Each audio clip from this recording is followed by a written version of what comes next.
तमाम किस्म की तारीफ़ात अल्लाह वहदहु ला शरीक मालिक अर्ज़ व समा खालिक कायनात के लिए हैं, और बेशुमार दुरूद व सलाम हो पैगम्बर बहर शाफ़ी रोज़ जज़ा हज़रत मोहम्मद मुस्तफ़ा सल्लल्लाहु अलैहि व आलिहि वसल्लम की ज़ात पर, जिनके ज़रिए अल्लाह ने अहले कायनात की हिदायत और रहनुमाई का बंदोबस्त फरमाया। 23वें सिपारे की तफसीर का ख़ुलासा आपके सामने आज बयान किया जाएगा। सूरह यासीन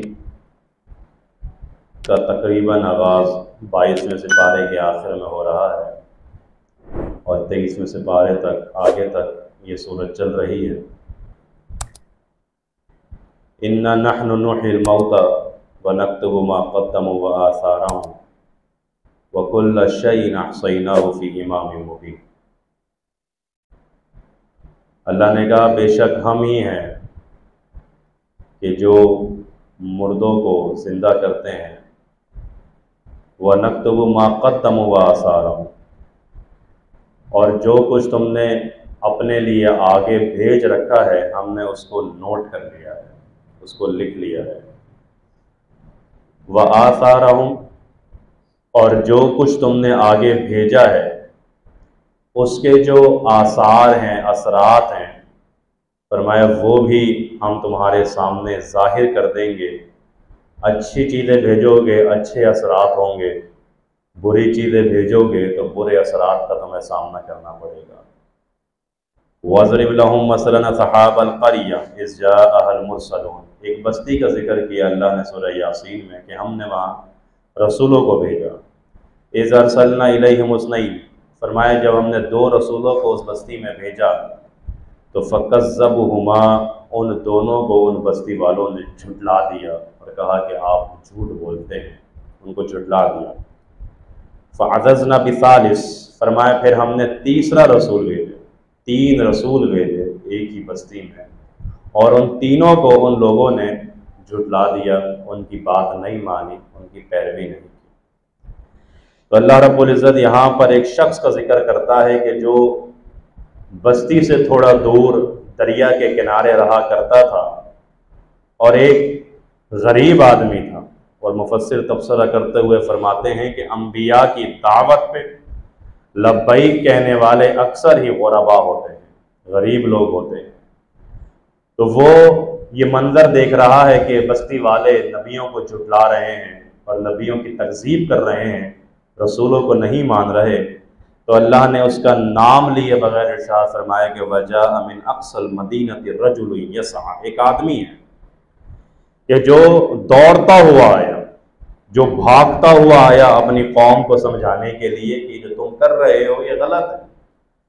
तो अल्लाह रब्बुल इज़्ज़त ने नाम लिए बगैर काम का जिक्र किया कि ये काम का बंदा था, और काम इसने क्या किया, हमारे दीन का काम किया और अपने रसूलों की तस्दीक कर रहा है, और आकर कह रहा है, बल्कि आकर नहीं फरमाया कि भाग कर आ रहा है। तो मुफस्सिर फरमाते हैं कि अल्लाह को ये बंदा इतना पसंद आ रहा है कि अल्लाह रब्बुल इज़्ज़त ने इसकी चाल का जिक्र भी कुरान में महफूज कर दिया है कि रजुल यसआ, वो आदमी दौड़ता हुआ आ रहा है, भागता हुआ आ रहा है और कह रहा है क़ाला या कौम इत्तबिउल मुरसलीन, ऐ मेरी कौम इन रसूलों की पैरवी करो, इन रसूलों की बात मानो। इत्तबिउ मन ला यसअलुकुम, तुम अगर इनकी पैरवी करोगे तो क्या ये तुमसे कोई पैसे वैसे का मुतालबा कर रहे हैं, तुमसे कोई उजरत का मुतालबा कर रहे हैं, कोई इनका जाती मफाद है, कोई फायदा है? ये लोग तो सिर्फ ये चाह रहे हैं कि तुम हिदायत पे आ जाओ, ना इनको माल से कोई गर्ज है, ना इनको दौलत से कोई गर्ज है, ना ये मांग रहे हैं उजरत, मजदूरी तक नहीं मांग रहे, ये तो सिर्फ ये कह रहे हैं कि तुम किसी तरह राह रास्त पे आ जाओ। फिर उसके बाद इसने एक बलीग खिताब फरमाया, इसी आदमी ने एक खुतबा इरशाद फरमाया कि वमा लिया ला अअबुदुल लज़ी फतरनी इलैहि व इलैहि तुरजाऊन, कहता है और लोगों में उसकी इबादत क्यों ना करूं कि जिसने मुझको पैदा किया है। अच्छा, तबलीग करने का उस्लूब समझिएगा, तरीका समझिएगा। ये नहीं कहा कि तुम लोगों को पैदा किया है अल्लाह ने तो तुम लोग अल्लाह की इबादत करो, बल्कि अपने आप को मुखातिब करके कह रहा है कि जब मुझे अल्लाह ने पैदा किया है तो मैं क्यों ना उसकी इबादत करूं। फिर आगे तकल्लुम का अंदाज तब्दील हो गया, फरमाया व इलैहि तुरजाऊन, और तुम सब ने लौट कर उसी अल्लाह के पास जाना है। पहले कह रहे हैं कि मैं उसकी इबादत क्यों ना करूं जिसने मुझको पैदा किया है, फिर तकल्लुम का अंदाज तब्दील करते हुए कहा कि वह इलैहि तुरजाऊन, तुम सब ने उसी अल्लाह की तरफ लौटना है, उसी अल्लाह की तरफ जाना है। और उसके बाद कहता है अत्तखिज़ु मिन दूनिही आलिहा, कि अल्लाह रब्बुल इज्जत को छोड़कर हम ऐसे माबूद क्यों बना लूं, मैं अल्लाह को छोड़कर ऐसे माबूद क्यों बना लूं कि जो हमें कोई नफे और नुकसान के मालिक नहीं है हमारे लिए, ना ही वो हमारी शफाअत कर सकते हैं, ना ही वो हमारे सिफारिशी हैं, और ना ही वो हमारे कोई काम आने वाले हैं। ये तौहीद के ऊपर खुतबा इरशाद फरमा रहा है। ये आदमी अपनी कौम को समझा रहा है कि जिसने मुझे पैदा किया है उसकी इबादत करो, और हम उसको छोड़कर दूसरों को माबूद क्यों बना लें जो हमारे नफे और नुकसान के मालिक नहीं है। कौम ने कहा पकड़ो भाई इसको। कौम तो बड़ी जालिम हो चुकी थी, जाबिर हो चुकी थी, बेहिस हो चुकी थी, पकड़ो इसको, मारो इसको। ये क्या कह रहा है? दावत लोगों को समझ में नहीं आ रही, तौहीद समझ में नहीं आ रही। तो फिर बिलाखिर उस तौहीद को सुनाने का, बबांगे दोहल सुनाने का अंजाम यही होता है कि जब लोगों के पास दलील ना हो कायल करने के लिए, तो फिर वो लड़ाई झगड़े पे और नुकसान पहुंचाने पे शुरू हो जाता है कि नुकसान किस तरह इसको पहुंचाया जाए।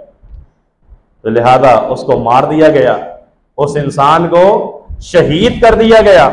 और जब शहीद किया तो अल्लाह ने कहा क़ील उदख़ुलिल जन्नह, ए मवाहिद और तौहीद की दावत सुनाने वाले, तौहीद की दावत हमारे मखलूक तक पहुंचाने वाले, तुझको शहीद कर दिया गया है। तेरा जिस्म तो यहीं कब्र में, जमीन में रहेगा, लेकिन हम ये कहते हैं कि हम तुझे जन्नत के अंदर दाखिल करते हैं। क़ील उदख़ुलिल जन्नह, हम तुझे जन्नत में दाखिल करते हैं। क़ाल या लैत क़ौमी यालमून, अल्लाह ने कहा कि जन्नत में दाखिल होने के बाद भी कहता है काश मेरी कौम समझ जाती। अल्लाह, कैसा दर्द है। लोग शिर्क में हैं, बिदात में हैं, खुराफात में हैं, सय्यात में हैं, अल्लाह की नाफरमानियों में, और हमारा दिल ना जले, हमारा खून ना खोले, और हम उनको दावत ना दें। जबकि एक मवाहिद और एक तौहीद परस का तरीका ये होता है, उसके दिल के अंदर तड़प होती है, जज्बा होता है कि किसी तरह शिर्क की राह से इसको निकाल के तौहीद के रास्ते पे कारबंद कर दो। शहीद हो गया, लेकिन बावजूद ये कह रहा है कि काश मेरी कौम समझ जाती। फिर अल्लाह रब्बुल इज्जत ने मरने के बाद जिंदा होने की एक दलील पेश की। जो लोग कहते हैं कि मरने के बाद मामला खत्म, फरमाया व आयातुल लहुमुल अर्ज़ुल मैतता, निशानी है अल्लाह की तरफ से तुम्हारे लिए। वो निशानी क्या है? फरमाया तुम मुर्दा जमीन देखते हो, मुर्दा जमीन देखते हो, बिल्कुल बंजर जमीन है, कोई फल, कोई पौधा, कोई पत्ता तुम्हें उस जमीन पे नजर नहीं आता। लेकिन जब हम आसमान से पानी बरसाते हैं तो उस मुर्दा जमीन को जिंदा कर रहे, हरी भरी हो जाती है, शाखें निकल जाती हैं, फल, पौधे, दरख्त, ये तमाम चीजें उस जमीन पे आने लगती हैं। फरमाया कि जब हम मुर्दा जमीन को जिंदा कर सकते हैं, जब हम बंजर जमीन को जरखेज कर सकते हैं, तो तुम्हें मरने के बाद दोबारा उठाने पे कादिर क्यों नहीं हो सकते? ये तुम्हें हम समझा रहे हैं अपनी निशानी दिखा के कि जब हम ये कर सकते हैं, जब हम बंजर जमीन को आबाद कर सकते हैं, जब हम बंजर जमीन को जरखेज कर सकते हैं, जब हम मुर्दा जमीन को जिंदा कर सकते हैं और उसमें से शाखे, कोपले, दरख्त, फूल, फल निकाल सकते हैं, तो हम तुम्हें तुम्हारे मरने के बाद तुम्हें दोबारा पैदा क्यों नहीं कर सकते? ये दलील दी अल्लाह रब्बुल इज्जत ने। फिर उसके बाद अल्लाह रब्बुल इज्जत फरमाता है कि सुब्हानल्लज़ी खलक़ल अज़वाज कुल्लहा। एक और दलील ले लीजिए, मरने के बाद जी उठने की एक और दलील आपके सामने पेश की जा रही है। फरमाया कि वो अल्लाह है कि जिसने इस कायनात में जिस चीज को भी पैदा किया उसका जोड़ा पैदा किया। मर्द का जोड़ा औरत है, अच्छा के जोड़ा बुरा है, सही का जोड़ा गलत है, इसी तरह नर है, मादा है, हैवानात हैं, जिन्नात हैं, इन सब के हमने जोड़े पैदा किए हैं। लेकिन ये नुक्ता याद रखिएगा, सुब्हानल्लज़ी, अल्लाह रब्बुल इज्जत ने जोड़े जिक्र करने से पहले फरमाया कि पाक है वो अल्लाह इन तमाम जोड़ों से। अल्लाह का कोई जोड़ा नहीं है। कहीं तुम सोचो कि जब कायनात में हर चीज का जोड़ा है, हर शय का जोड़ा है, तो क्या अल्लाह का भी? सुब्हानल्लज़ी, अल्लाह रब्बुल इज्जत इन जोड़ों से पाक है।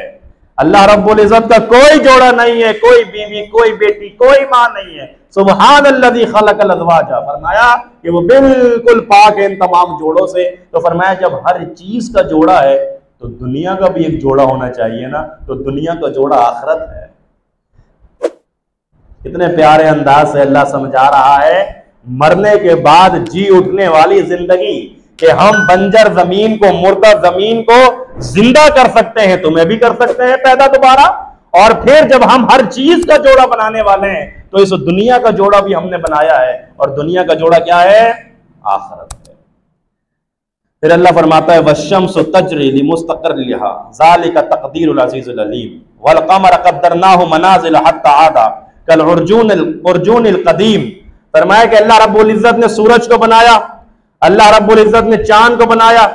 सूरज भी सफर तय कर रहा है, सफर तय करते करते करते करते करते करते एक दिन बेनूर हो जाएगा, एक दिन बेनूर हो जाएगा, क़यामत कायम हो जाएगी, बेनूर हो गया। फरमाया इसी तरह चांद के लिए हमने चांद की मनाजिल को तय किया और तैयार किया। आपको पता है चांद की मंजिलें कितनी हैं?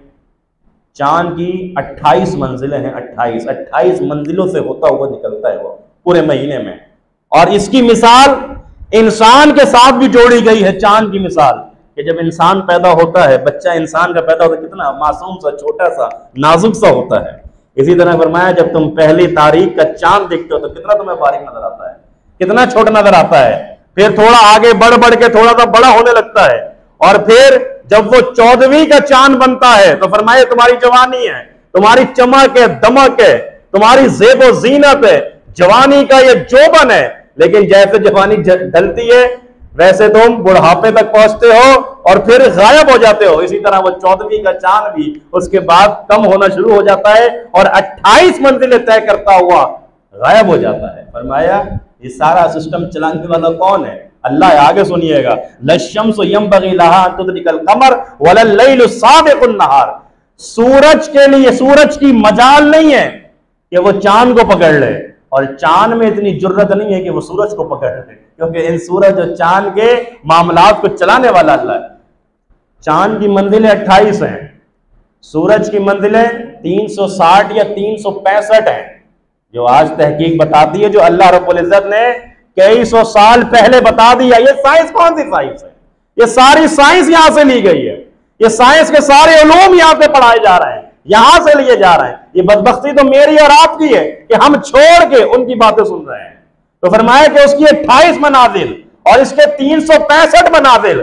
फरमाया कि अगर ये 28 मनाजिल और 365 मनाजिल ना होते तो सूरज भी एक मौके पे आ जाता, चांद भी उसी मौके पे आ जाता, एक ही महीने में सर्दी भी होती, गर्मी भी होती।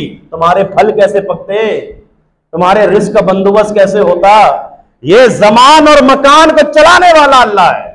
ये मकान जो तुम इधर जमीन पर रह रहे हो ये मकान है, और ये जमान है जो सूरज और चांद और दिन और रात को चला रहा है। फरमाया जमान का रब भी अल्लाह है, मकान का रब भी अल्लाह है। अगर ये चांद और ये सूरज एक ही मौके पे आ जाएं, एक ही वक्त में गर्मी भी हो सर्दी भी हो, बताओ तुम्हारे रिस्क का क्या होगा, तुम्हारी गंदुम का क्या होगा, तुम्हारे गेहूं का क्या होगा, तुम्हारे फूल और फलों का क्या होगा? कैसे पकाओगे फल, कैसे खाओगे? ये अल्लाह ने मनाजिल तय करवाई है इनसे कि वक्त मुकर्ररा तक पहुंचना है, वक्त मुकर्ररा पे निकलना है। मजाल तुम्हारी नहीं होनी चाहिए कि तुम चांद को पकड़ लो, और चांद की मजाल नहीं होनी चाहिए कि वो सूरज को जाओ पकड़े। अल्लाह की निशानियां हैं। तो फरमाई हमारी निशानियां हैं और हर चीज हमारी तस्बीह कर रही है। वनुफ़िख़ फ़िस्सूरि फ़इज़ा जाअहुम मिनल अजदासि इला रब्बिहिम यंसिलून। फरमाया कि जब सूर फूका जाएगा कब्रों से लोग चीखे मारते हुए तेज तेज उड़ जाएंगे। जिस वक्त सूर फूका जाएगा, आपने सुना है कि सूर फूका जाएगा तो लोग मर जाएंगे, लेकिन अल्लाह कह रहा है सूर फूका जाएगा तो एक कब्र, सूर एक ही है, आवाज एक ही है, लेकिन उसके अंदर जो असरात हैं, तासीरात हैं, वो अल्लाह रब्बुल इज्जत ने दो रख दिए। ये अल्लाह कर सकता है। उसी सूर से जो लोग जिंदा हैं वो मर रहे हैं, और उसी सूर की आवाज से जो लोग मुर्दा हैं वो अपनी कब्रों से तेज तेज निकल रहे हैं। फरमाया अल्लाह का कमाल है। उसके बाद अल्लाह अकबर, दिलों को थामिएगा। अल यौमा नख्तिमु अला अफ़वाहिहिम व तुकल्लिमुना, कल क़यामत का दिन होगा, पूछा जाएगा तुमने ये गुनाह किया? नहीं नहीं मैंने ये गुनाह नहीं किया था। तुमसे नहीं नहीं मुझसे गलती नहीं हुई। खामोश हो, इसकी जबान पे मोहर लगाओ, जबान बंद करो इसकी, ये बोले जा रहा है। अल्लाह अकबर। और मैं जबान पे मोहर लगा दी जाएगी, जबान को बंद कर दिया जाएगा। जबान बोलती है, कल क़यामत के दिन ताला लगा देंगे। चुप हो जाओ, क्या बोले जा रहे हो? हाँ, कौन बोलेगा? वतुकल्लिमूना अयदीहिम वतशहदु अर्जुलुहुम। फरमाया तुम्हारे हाथ, तुम्हारे पांव गवाहियां देंगे, उनको जबानें मिलेंगी, वो बोलेंगे। आज जबान खामोश है, आज ये लोग बोलेंगे और गवाहियां देंगे। मुफस्सिर तफसीर करते हुए फरमाते हैं, लोगों, नौजवानों, तन्हाई में, खलवत में जब गुनाह करते हो तो सोचते हो कोई नहीं देख रहा, अल्लाह तो देख ही रहा है, साथ में ये तुम्हारे हाथ पांव, तुम्हारे जिस्म के आधा भी देख रहे हैं तुम्हें। ये जब कल क़यामत के दिन गवाही देंगे, ये बोल पड़ेंगे, जबान पे तो मोहर लगा दी जाएगी, लेकिन ये जो हाथ और पांव है और जिस्म के आज़ा हैं, ये तुम्हारे खिलाफ कल खड़े हो जाएंगे और गवाही देंगे। उसके बाद अल्लाह रब्बुल इज़्ज़त ने इसी 23वें सिपारे में सूरह साफ़ात का जिक्र किया। सूरह साफ़ात आई और इसमें अल्लाह रब्बुल इज़्ज़त ने सैयदना इब्राहीम अलैहिस्सलाम का तज़किरा फरमाया और काफ़ी अंबिया का जिक्र किया। तो इब्राहीम का जो तज़किरा फरमाया, वो पूरा जो वाक़या है बुत तोड़ने वाला, और कहा कि आप लोग चले जाओ, मैं बीमार हूँ, इस तरह का जो पूरा वाक़या आपने सुना है, वो इस सूरह साफ़ात में 23वें सिपारे में। इसमें जो अहम बात है वो ये है कि फ़राग़ अलैहिम ज़रबम बिल यमीन। फरमाया कि उन्होंने अपने सीधे हाथ से बुतों को तोड़ना शुरू किया। ये झूठे खुदाओं को इब्राहीम ने तोड़ना शुरू किया। मुफस्सिर का तबसरा बड़ा दिलचस्प है। फरमाते हैं ये तुम्हारा सीधा हाथ सिर्फ खाना खींचने के काम नहीं आना चाहिए, सिर्फ ये तुम्हारा सीधा हाथ हर तरह के खाने खींचने, और बल्कि अल्फाज में हमारे कहा खाना फोड़ना, ये खाना फोड़ना और खाने खींचने के काम नहीं आना चाहिए, बल्कि तुम्हारा सीधा हाथ दीन के खिलाफ जो रसूमात हैं, बिदआत हैं, उनके खिलाफ भी तुम्हारा यह हाथ चलना चाहिए। शिर्क के खिलाफ तुम्हारा यह हाथ उठना चाहिए, बिदआत के खिलाफ तुम्हारा यह हाथ उठना चाहिए, और जो सहाबा के ऊपर तौहीन और तहकीर करे उनके खिलाफ तुम्हारा हाथ उठना चाहिए, और जो खत्म नबूवत के ऊपर डाके डालें उनके खिलाफ भी तुम्हारा हाथ उठना चाहिए। तुम्हारा यह सीधा हाथ अल्लाह ने सिर्फ खाना खींचने के लिए नहीं बनाया था, ऐसा तबसरा है। उन्होंने अपने सीधे हाथ से शिर्क का कला कमा किया, अपने सीधे हाथ से झूठे खुदाओं को तोड़ डाला। तो फरमाया सीधा हाथ इस काम भी आता है, सिर्फ खाना फोड़ने के काम नहीं आता है। उसके बाद इब्राहीम अलैहिस्सलाम का जिक्र हुआ, फिर आगे भी फरमाया कि उनके बेटे का जिक्र है कि इन्नी और फिल मनामी अन्नी अस्बहू का वो जो आप सुनते हैं पूरा वाकया, ये इसी 23वें सिपारे के अंदर मौजूद है। फरमाया कि इब्राहीम ने पेशानी के बल अपने बेटे इस्माइल को लिटाया। मुफस्सिर कहते हैं रूह कांप गई होगी, कायनात की रूह कांप गई होगी उस वक्त कि जिस पेशानी पे बाप बोसा देता है उसी पेशानी को पकड़ के लिटा रहा है और उस पर छुरी चलाने वाला है। जमीन सहमी पड़ी थी, आसमान साकिन था, बेचारा कि ये हो क्या रहा है। लेकिन अल्लाह की तरफ से आजमाइश थी। अल्लाह रब्बुल इज्जत ने फरमाया वना दैनाहु या इब्राहीम, हमने इब्राहीम को सदा लगाई, आवाज रोया इब्राहीम, बस आपने अपना ख्वाब सच कर दिखाया। हम आपको अब मुत्तकीन का इमाम बनाते हैं, अंबिया का इमाम बनाते हैं, रसूलों का इमाम बनाते हैं। आपके बाद जितने नबी आएंगे सब इब्राहीम आपकी नस्ल में से होंगे, हत्ता कि मेरे नबी मोहम्मद रसूलुल्लाह सल्लल्लाहु अलैहि वसल्लम भी सैयदना इब्राहीम अलैहिस्सलाम की नस्ल से हैं। उसके बाद अल्लाह ने यूनुस अलैहिस्सलाम का जिक्र किया। कुरा डाला, कश्ती डामाडोल होने लगी, कुरा डाला, ड्रॉ, नाम आया यूनुस का, समंदर की लहरों के हवाले कर दिया, समंदर में चले गए। मछली ने मुंह खोला, पेट में चले गए। फलौला अन्नहु काना मिनल मुसब्बिहीन, अल्लाह ने कहा अगर हमारा यूनुस तस्बीह ना करता, अगर यूनुस उस मछली के पेट में हमें ना पुकारता, ला इलाहा इल्ला अंता सुब्हानका इन्नी कुन्तु मिनज़ ज़ालिमीन कह के सदाएं और इल्तिजाएं बुलंद ना करता, ललबिसा फी बतनिही इला यौम युबअसून, क़यामत तक हम उसको उस मछली के पेट में रखते, मछली को भी जिंदा रखते और यूनुस को भी जिंदा रखते, बाहर नहीं निकालते। मुफस्सिर तफसीर करते हुए कहते हैं कि अगर किसी परेशानी में गिर जाओ, सबसे ज्यादा जो कसरत से पढ़ने वाली दुआ है वो ला इलाहा इल्ला अंता सुब्हानका इन्नी कुन्तु मिनज़ ज़ालिमीन। अल्लाह कहता है अगर ये ना करता है तस्बीह, अगर ये हमारी तारीफ ना करता, अगर ये हमें ना पुकारता, हम कयामत तक मछली को भी जिंदा रखते, यूनुस को भी जिंदा रखते और उसको वही मछली के पेट में रहने देते। अल्लाह अल्लाह कर सकता है, अल्लाह इतनी कुदरतों का मालिक है। उसके बाद सूरह स्वाद शुरू होती है और सूरह स्वाद में अल्लाह रब्बुल इज़्ज़त ने दाऊद अलैहिस्सलाम का जिक्र किया और फरमाया कि जब दाऊद एक आजमाइश में घिर गए तो अन्नमा फतन्नाहु फस्तगफरा रब्बहु, तो उन्होंने अपने रब से इस्तगफार की। तो तबसरा यही है कि अगर किसी आजमाइश में लग रहा है कि एकदम परेशानी आ गई, एकदम आजमाइशों ने घेर लिया है, तो गम में ला इलाहा इल्ला अंता सुब्हानका इन्नी कुन्तु मिनज़ ज़ालिमीन और आजमाइशों में फरमाया इस्तगफार करो कसरत से। अस्तगफिरुल्लाह रब्बी मिन कुल्ली ज़म्बिन व अतूबु इलैह, अस्तगफिरुल्लाहुल्लज़ी ला इलाहा इल्ला हुवल हय्युल क़य्यूम व अतूबु इलैह, अल्लाहुम्मा अंता रब्बी ला इलाहा इल्ला अंता खलक़तनी व अना अब्दुका व अना अला आहदिका व वअदिका। सय्यदुल इस्तगफार पढ़ो, कसरत के साथ इस्तगफार करो अगर तुम्हें लगे कि तुम किसी आजमाइश में घिर चुके हो। उसके बाद तवज्जो से सुनिएगा, सुलेमान अलैहिस्सलाम, सुलेमान को ना बादशाह, बड़ा अजीम बादशाह दी थी अल्लाह ने, तो घोड़ों से बड़ा प्यार था सुलेमान अलैहिस्सलाम को, घोड़े बड़े पसंद थे। अपने घोड़ों के साथ ही थोड़ा सा टाइम गुजार रहे थे, अपने घोड़ों को देख रहे थे कौन सा घोड़ा है, क्या नस्ल है, कैसा है। तो फरमाया उस घोड़ों की देखभाल में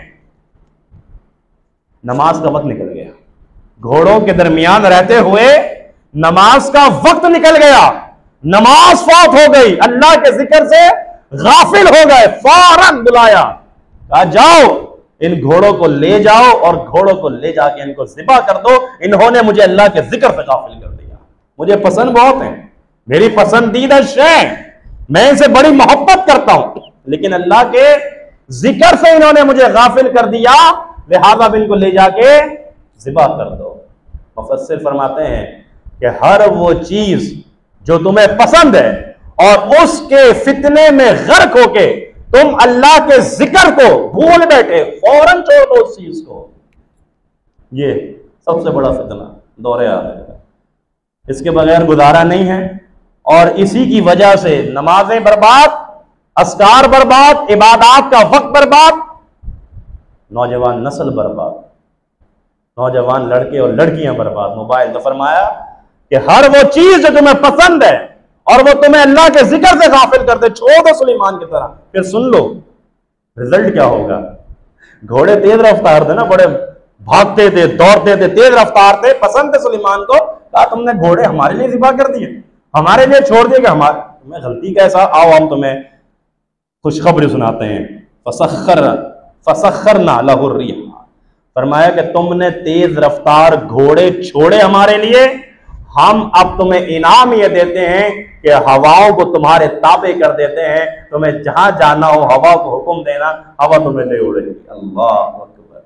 वो रब कितना खुश होता है कि जब उसके लिए और उसके खातिर कोई काम छोड़ा जाए, उसकी रजा के लिए छोड़ा जाए, कितना बड़ा इनाम। अरे घोड़े क्या है, हम हवा को तुम्हारे ताबे कर देते हैं, अब हवा को हुक्म देना जहां जाना हो, हवा में उड़ना। आज ये हवाई जहाज बना के, अल्लाह अकबर, बड़ा कितने तीर मारा हुआ है हवाई जहाज। कौन सी नंगी भूखी साइंस है ये कैप्टन की जरूरत होती है वहां पे। ये अल्लाह ने सुलेमान को ऐसा रुतबा दिया, ऐसी ताकत दी, बगैर कैप्टन के उड़ो।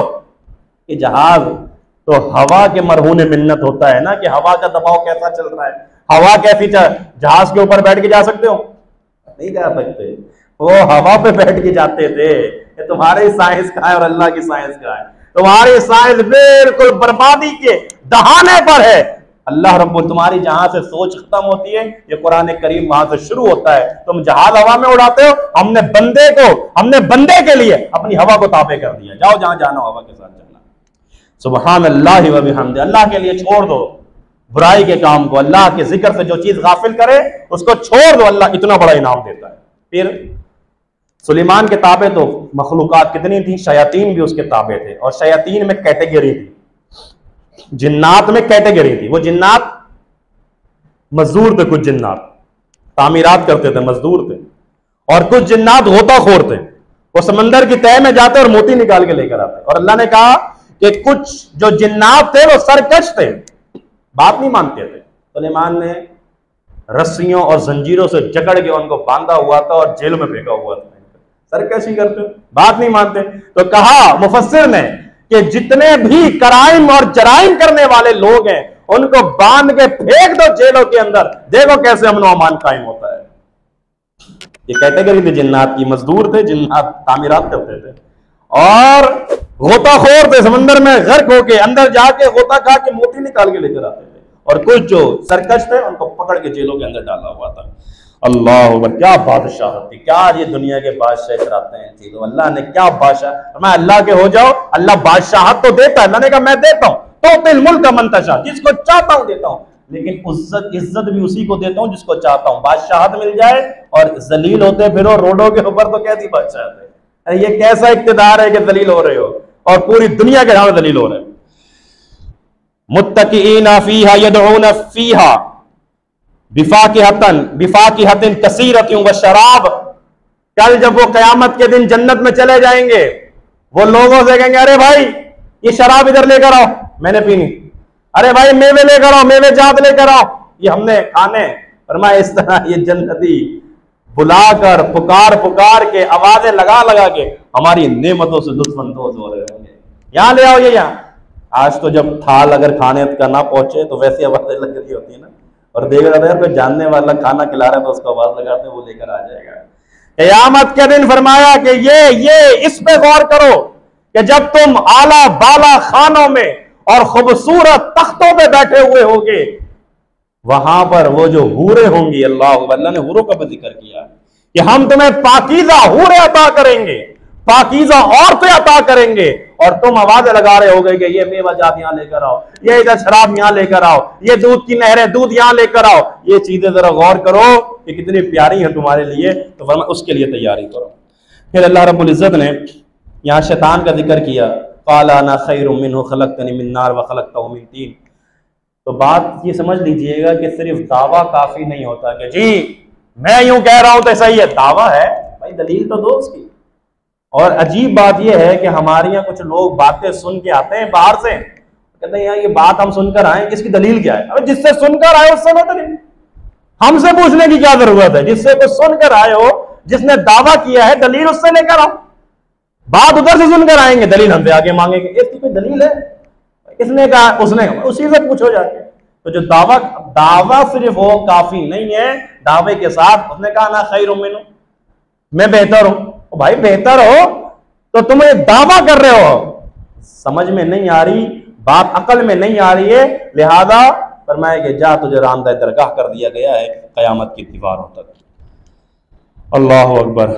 आखिरी बातें हैं, सूरह ज़ुमर शुरू होती है और अल्लाह रब्बुल इज़्ज़त अपनी कुदरत का मुज़ाहिरा बयान करते हैं। कहते हैं कि यख़्लुक़ुकुम फ़ी बुतूनि उम्महातिकुम ख़लक़म मिन बअदि ख़ल्क़ि फ़ी ज़ुलुमाति सलास। लोगों, गौर किया है कभी तुमने कि तुम्हारे रब ने तुम्हें 3 अंधेरियों के अंदर पैदा किया है।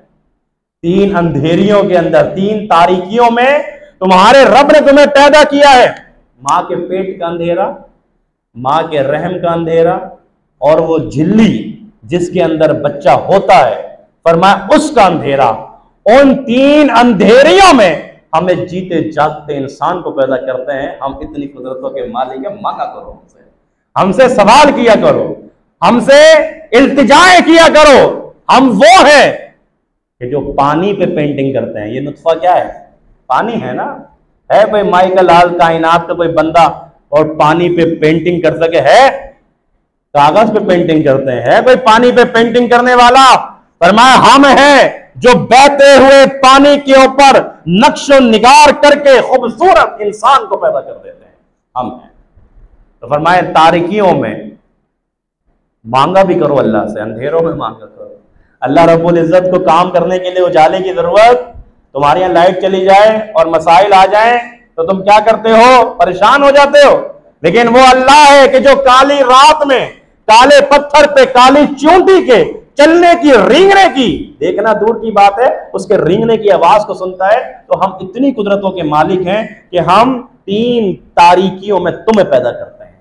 अब बताओ, बच्चा मां के पेट में है, किसी डॉक्टर का गुजर नहीं है, किसी वालिद का उसके जिक्र गुजर नहीं है, वालदा को भी नहीं पता कि क्या चल रहा है, मां को भी नहीं पता। फरमाया इन तमाम चीजों में इसकी हिफाजत करने वाले कौन है? हम करते हैं हिफाजत, हम देते हैं इसको नाक कान हाथ पांव जिस्म, हम इसके नसों के अंदर खून की गर्दिश रवाना करते हैं, हम इसको दिमाग देते हैं, हम इसकी हिफाजत करते हैं, हम इसको खाना पिलाना देते हैं। और जब ये अल्लाह के हुक्म से बाहर आ जाए तुम हवाले कर दो काली डोरियों के। कितने बेवफा इंसान हो तुम, कितने बेवफा मखलूक हो तुम लगा दो काले टीके, तुम लगा दो काली डोरियां, तुम पहना दो तावीज कि जी ये हिफाजत करेंगे। अरे मां के पेट में हिफाजत कौन कर रहा था इस बच्चे की? मां के पेट में इसको कौन खिला? तुझे कुछ खबर थी? किसी डॉक्टर, किसी नर्स, किसी बाप, किसी वडेरे, किसी जाकिर को खबर नहीं थी कि अंदर क्या चल रहा है? जब अल्लाह ने तंदुरुस्त औलाद दे दी, काले टीकों के हवाले कर दिए। कितने बेवफा हो तुम लोग, तुम्हारी बेवफाई अल्लाह तुफ है, अफसोस है तुम्हारी अकलों के ऊपर। उसके बाद अल्लाह अकबर, ये सूरह ज़ुमर का इख्तिताम होता है। और इस सूरह ज़ुमर के बाद, बल्कि इसी एक सूरह ज़ुमर में ही अल्लाह रब्बुल इज़्ज़त फरमाता है कि कल क़यामत के दिन ये जहन्नुम है ना, ये जो आज अपना चेहरा बड़ा बना संवार के रखते हैं और दोस्त यार कभी होते हैं ना तो वो कहते हैं यार फेस पे मत मारना, फेस बड़ा है, फेस बड़ा है। मैं ये अदाकाराएं, अदाकार, ये हीरोज जो हमारे हीरोज बने हुए हैं, सारा क्या हर चीज फेस के लिए, खूबसूरती के लिए। फरमाया इसी फेस पर, इसी चेहरे के ऊपर जब अजाब आएगा अल्लाह का, तुम्हें कोई बचाने वाला नहीं होगा। तुम आज इसी चेहरे की कदर करते हो, अल्लाह की नहीं करते। चेहरे की बड़ी फिक्र होती है, धूल मिट्टी करवाने के लिए जा रहे हैं, सैलून जा रहे हैं, जाके क्या करवाना है? लड़के औरतों को तो छोड़ें, लड़कों के सैलून जो भरे हुए होते, क्लीनिंग हो रही है और फेस वॉश हो रहा है, ना जाने और कौन कौन सी क्रीमें लग रही। क्या है जी? बाहर धूल मट्टी बहुत होती है, इस वजह से उसका जरा रगड़ के इधर धूल मट्टी को हटाना है। और वो जो आखिर में जो धूल लगेगी ना, आखिर में जो मिट्टी लगेगी, वो कौन हटाएगा? जरा सोचा है कभी? तो लिहाजा आप अगर 5 वक्त नमाज के पाबंद हैं और 5 वक्त वुजू करने वाले हैं, तो वुजू के पानी से जो चेहरे पे और नमाज पढ़ने से जो चमक दमक आती है, दुनिया की किसी फेयर एंड लवली और फायदा ब्यूटी क्रीम से वो नहीं आ सकती है। लिहाजा अल्लाह के हो जाइए, कुरान के हो जाइए, नमाज पढ़ने वाले हो जाइए, अल्लाह खुद ही चेहरे पर रौनक दे देगा। ये था 23वें सिपारे का खुलासा। इंशाअल्लाह कल अल्लाह के हुक्म से 24वें सिपारे का खुलासा बयान किया जाएगा। अल्लाह से दुआ है अल्लाह हम सबको अमल करने की तौफीक दे।